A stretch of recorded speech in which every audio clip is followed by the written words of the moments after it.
faithfully delivering value, exploring great books from around the world.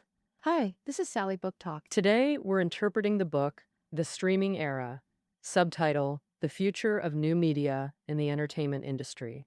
The entertainment industry covered in this book includes publishing, music, film and television, gambling, and others. What is streaming media? When you listen to Sally Book Talk on Himalaya, read on WeChat Read, or watch movies on Tencent Video, you're using streaming technology. Essentially, it stores audio, video, and other data on web servers. Users don't need to download anything. They can just click to play on computers or phones. In this process, data flows like tap water delivered to homes, so it's called streaming media.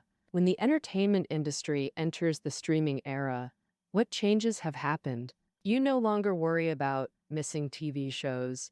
Books you want can be found instantly in ebook format on Amazon. You also don't rely on physical carriers like records or CDs, and business miracles unfold daily, like the American show House of Cards becoming a hit, and niche books. Through online community promotions, they can sell 100 million copies worldwide. Tech changes have brought a storm to entertainment sectors like film, music, and publishing. The book, The Streaming Era, tells you how this storm happened, its impact, and how traditional entertainment companies survive it. The authors Michael Smith and Rahul Telling are professors at Carnegie Mellon University's Heinz College. They compiled over a decade of research discussing tech challenges in entertainment and providing business strategies. And next, I'll break it down into three parts for you. First, what's the business model of the traditional entertainment industry? Second, what changes have new technologies brought to the entertainment industry? Now, third, what shifts do traditional companies, creators, and consumers need to make? First, let's discuss the business model of the traditional entertainment industry. We'll cover three aspects: upstream production, downstream distribution, and end consumption. Starting with upstream production. In the 20th century, publishing books or producing music and video programs required professionals and expensive equipment. A movie executive said, "People love explosions, but filming them costs a fortune." Due to high technical barriers, writers, musicians, and actors wanting to create great works had to rely on big companies' substantial funds and professional teams. Production rights were controlled by a few giants. When deciding what works to produce, these entertainment companies typically relied on market experts' intuition. It's like venture capital. Even if most investments fail, just a few successful projects bring huge profits that keep the company afloat. It's a capital game. Small companies facing continuous bad luck risk bankruptcy, while big firms survive through scale and capital. So what about downstream distribution? But power still tilts toward large companies. Take the record industry. In the 1950s, radio was key for music promotion, but stations only have 24 hours daily. How did labels get new songs aired? They'd offer radio stations resources like concert tickets or backstage passes, even illegal kickbacks to DJs. Similarly, in distribution, labels promised retailers perks to secure limited shelf space. Thus, big entertainment firms leveraged scale to control upstream or downstream, even dictating when, how, and where consumers bought products.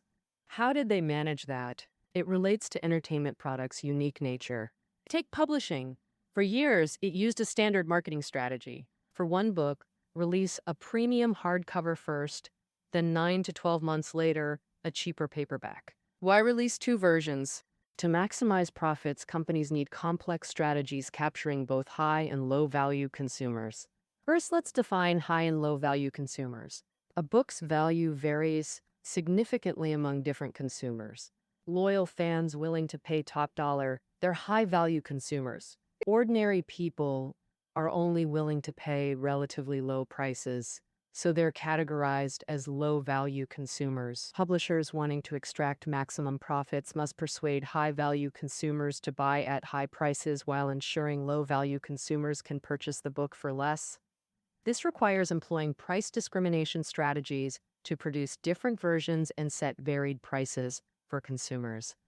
Similarly, cinemas offering discounted tickets to seniors and students follow the same principle. In the 20th century, because giant companies controlled essential financial and technical resources for upstream production, plus downstream distribution channels and consumer behavior, in market control in entertainment remained with 3 to 6 major publishers, music firms, and film studios. For instance, in the late 20th century film market, companies like Disney, Fox, NBC Universal, Paramount, Sony, and Warner Brothers controlled over 80% market share. Although over the past century, massive changes occurred in how entertainment products are created, distributed, and consumed. For example, innovations like low-cost printing, Walkmans, cable TV, word processing software, and other technologies. However, none of these threaten the monopoly status of the big companies. A single technological change is unlikely to impact the market control in the entertainment industry. But what if the current entertainment industry faces multiple technological shifts and the nature of scarce resources changes? What would happen? In the next part, we'll discuss what changes new technologies have brought to the entertainment industry. 1. Overall, in upstream production, there's an explosion of entertainment works, with data-based decision strategies gaining dominance. In downstream distribution, online distribution platforms have risen, driving the growth of the long-tail market. At the end consumer stage, digital piracy is rampant, making price discrimination strategies ineffective. Now, let's explain them one by one. First, in upstream production, technology and funds are no longer scarce resources, leading to an explosion of entertainment works. With low-cost production technologies widely adopted, ordinary people can create professional quality entertainment, like the 86th Oscar-winning documentary, The Lady in Number 6. Music Saved My Life, filmed with a Canon 5D Mark III camera, costing just thousands of dollars. Tech changes enable easy publishing. For example, Amazon's book publishing program, YouTube's partner program, and so on, encouraging creators to publish great content on these platforms. In financing, creators now have more opportunities. Even without investors, they can launch crowdfunding projects online. In 2012, author Seth Godin crowdfunded his new book, The Icarus Deception, raising $40,000 in under 4 hours, totaling $280,000. When tech and funding ceased being barriers, entertainment works exploded in volume. In the U.S., annual new book publications surged from 122,000 in 2000 to 3.1 million in 2010. During the same period, new album releases tripled, breaking big companies' content production barriers. Another shift in production, database decision strategies gained dominance. As mentioned earlier, creative industries historically relied on unscientific decisions where key individuals' intuition was vital. Entertainment firms lacked first-hand consumer data, seeing only macro stats like book sales or movie box office. But they knew nothing about individual preferences, while Amazon and Netflix tracked everything: what users watched, when, on which devices, even skipped scenes. These emerging platforms leverage data to assess film or TV market potential. House of Cards is a classic success case. As Netflix's first original series, it won numerous awards after its 2013 premiere, becoming a yearly hit. Its big data success also made it a milestone in video content production. Actually, before Netflix, producers pitched House of Cards to TV networks but got mostly rejections. Industry tradition held that political dramas rarely sold well. Yet Netflix's chief content officer, Ted Sarandos, took interest in the concept because he held the viewing habits of 33 million Netflix users. Data showed many Netflix users were fans of the show's director or star, and others had rented the BBC miniseries DVD. This convinced Ted Sarandos the concept would work. He not only invested in the show, but also secured exclusive streaming rights. In upstream production, the cost and technical barriers for creating new products have drastically lowered. No need for expensive equipment or professional teams. Ordinary people can now create entertainment, while platforms use data-driven decisions to enter content production. And they've gained competitive advantages. In their main battlefield, downstream distribution, these platforms thrive like fish in water. New technologies transform downstream distribution through rising online platforms and long-tail market development. Historically, entertainment profits mainly came from a few extremely successful products, the so-called blockbusters, while numerous niche products occupied a long-tail market constrained by physical sales channels. This long-tail market was once stagnant. After all, people can't buy unavailable products. Physical bookstores only stock tens of thousands from millions of titles due to shelf space limits. With emerging distributors like Amazon, Apple, Netflix, and YouTube rising, these firms leverage infinite digital shelf space. Consumers discover products unseen in physical stores, their diverse tastes fueling the long-tail market's growth. Where mainstream companies once dictated entertainment choices, consumers now choose based on personal preferences. This allows indie books, niche music, and short videos on platforms like Kuaishou and Douyin to find audiences. Screening power for entertainment gradually shifts from traditional giants to consumers. The online platforms offer limitless choices while helping users discover content they'll love. They use data for personalized marketing, capturing consumer attention effectively. Take House of Cards' release. Traditional TV networks couldn't understand individual users or target them separately. However, Netflix understood each person's traits and preferences. So, Netflix created multiple trailers tailored to different user preferences, targeting fans of the director, lead actor, and lead actress respectively. As the author puts it, promotion and distribution channels are no longer scarce. What's truly scarce is consumer attention and understanding of their preferences. These online distribution platforms controlling these new scarce resources monopolize their markets. Take publishing. Initially, Amazon provided small publishers ample exposure to profit from their books. However, as publishers grew dependent, Amazon sought to extract value from this dependency. In 2004, Amazon launched Project Gazelle internally, treating small publishers like cheetahs hunting gazelles. Amazon required publishers to pay 2 to 5% of sales as advertising fees in exchange. Amazon would feature these books in search results. Otherwise, they'd be delisted.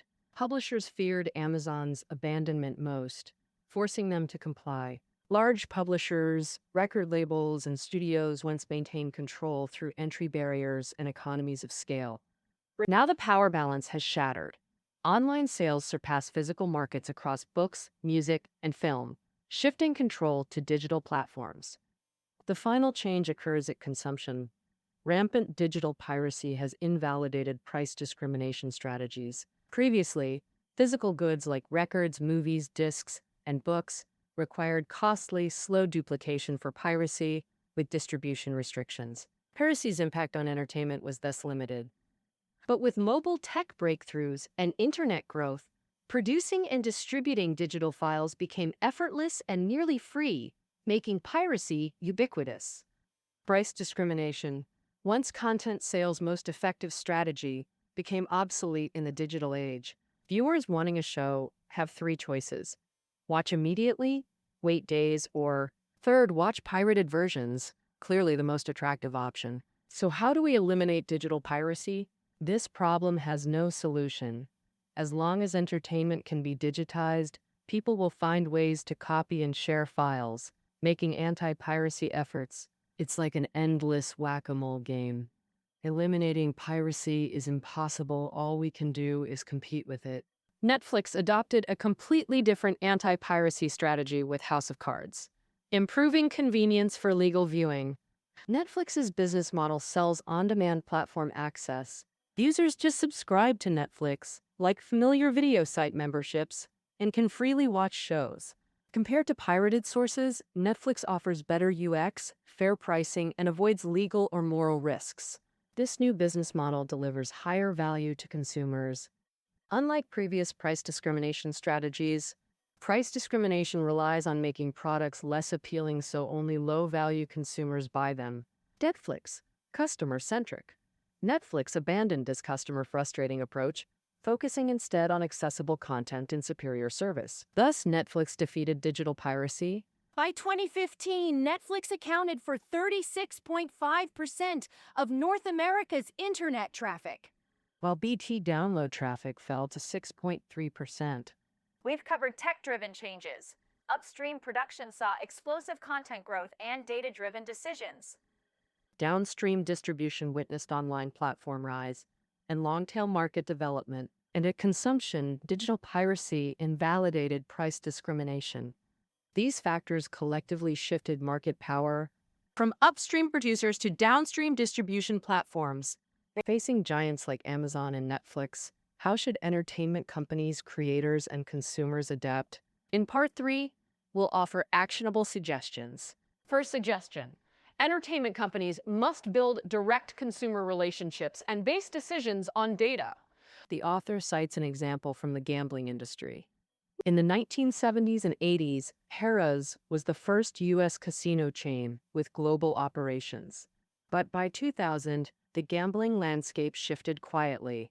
Flashy new competitors lured customers, prompting Harrah's to seek breakthrough business models. They mimicked airline frequent flyer programs by issuing total gold cards. Every bet earned redeemable points. However, each Harrah's casino operated independently. Total gold cards only worked at issuing locations with varying rules. This fragmented system hindered company growth. How could Total Gold serve the entire corporation? Harrah's hired Professor Loveman from Harvard Business School as COO to lead the project. Loveman found Total Gold flawed. It failed to build customer loyalty for Harrah's. But it opened a perfect channel for customer data collection, though leveraging it proved challenging. Organizationally, Harrah's casinos lacked mechanisms or habits for information sharing. Loveman believed transformation required structural reform. Customers belonged to the whole company, not individual casinos. He required all casino managers to report directly to him, centralizing data at headquarters. Analyzing user behavior data revealed surprising truths. For example, while high rollers were assumed top contributors, slot-playing middle-aged senior customers actually generated most revenue. So while competitors focused on high rollers, Loveman designed unique strategies targeting small players. With this integrated data platform, Harrah's could run comparative tests on marketing effectiveness, and maybe after, for instance, issuing different coupons to customer groups to see which drove higher profits, making marketing decisions highly data-driven. This strategy proved highly effective. Harrah's expanded from 15 casinos in 2003 to 54 by 2013. When Loveman retired in 2015, his customer loyalty program had 45 million users, valued over $1 billion. Harrah's success story holds great inspiration for the entertainment industry. Facing new market demands, entertainment companies must leverage data, centralizing management and boosting analysis efficiency. For example, in film distribution, online ticketing pricing and marketing naturally impacts cinema counter sales. Thus, managers across channels must share data to improve decision-making efficiency. Now, entertainment-client interactions increasingly occur on platforms like Amazon, iTunes, Netflix, and Google, who directly observe individual consumer behavior. These companies already prioritize data collection and analysis. When negotiating with distributors, entertainment firms must prioritize access rights to customer data. But relying solely on platforms makes companies increasingly dependent for strategic information. How to reverse this disadvantage? Entertainment companies must establish direct consumer connections. Through these connections, gather consumer data to better understand and meet needs. The most direct approach: attract consumers to company-owned platforms. But single companies have limited capabilities, and consumers prefer simplicity, avoiding multiple websites. The author suggests major entertainment firms form strategic alliances to create a shared universal platform. And on this platform, each company can directly engage targeted consumers and analyze their product interactions. In fact, such a shared universal platform already exists. In March 2007, Disney, Fox, and others created Hulu, the largest internet video network, now America's fourth most popular streaming platform, where user actions generate data to enhance consumer understanding and attention management. The book's second suggestion: content creators can fully mobilize various resources to realize their creative ideas. Beyond crowdfunding mentioned earlier, they can rent production equipment from professional institutions when needed. YouTube provides professional equipment to outstanding creators and offers training courses in makeup, design, and photography. Hiring freelance creative talent has become easier too. Tasks like editing and translation can be outsourced. Even the creative process itself can be outsourced beyond just production. India has a radio show called Memory River of Fools, sharing daily life stories of Indians, airing every weekday. How did they find over 200 stories within a year? Producers set up hand-in-hand clubs across India, selecting the best stories from thousands contributed by members. After completion, creators can bypass entertainment companies and release directly on platforms like Amazon or YouTube. And that's, for example, the travel memoir Saints is 28,000 words, too long for magazines, but too short for standalone books. The author released it on Kindle, achieving decent sales. The book's third suggestion targets consumers. Resist piracy. You might wonder, does piracy actually harm consumers? Consider the author's study of India's film market. They compared Indian film industry data from pre-1985 and 1985 to 2000. Findings showed rampant videotape piracy caused significant profit declines in Indian cinema.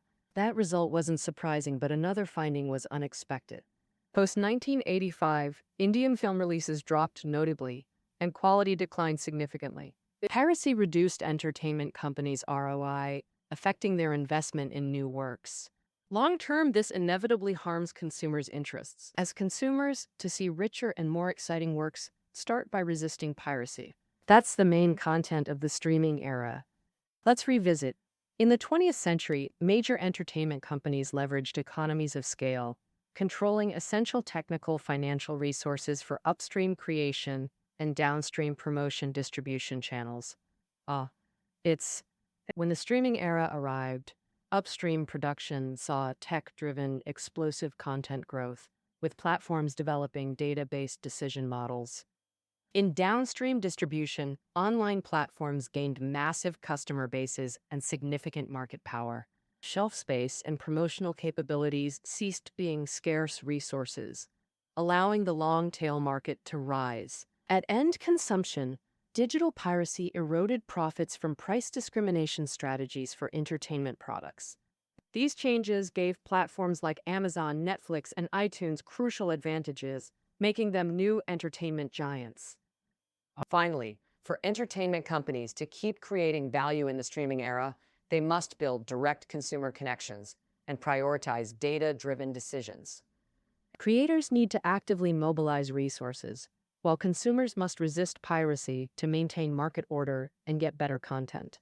Looking ahead, we can remain optimistic. In every era, entertainment success follows similar paths: courage to seize opportunities, desire to invest in talent, passion for connecting artists and audiences, and ability to turn ideas into reality. No matter how the world changes, the show will go on and get even better. Okay, that wraps up our interpretation of the streaming era. Reading notes are below the audio. See you tomorrow.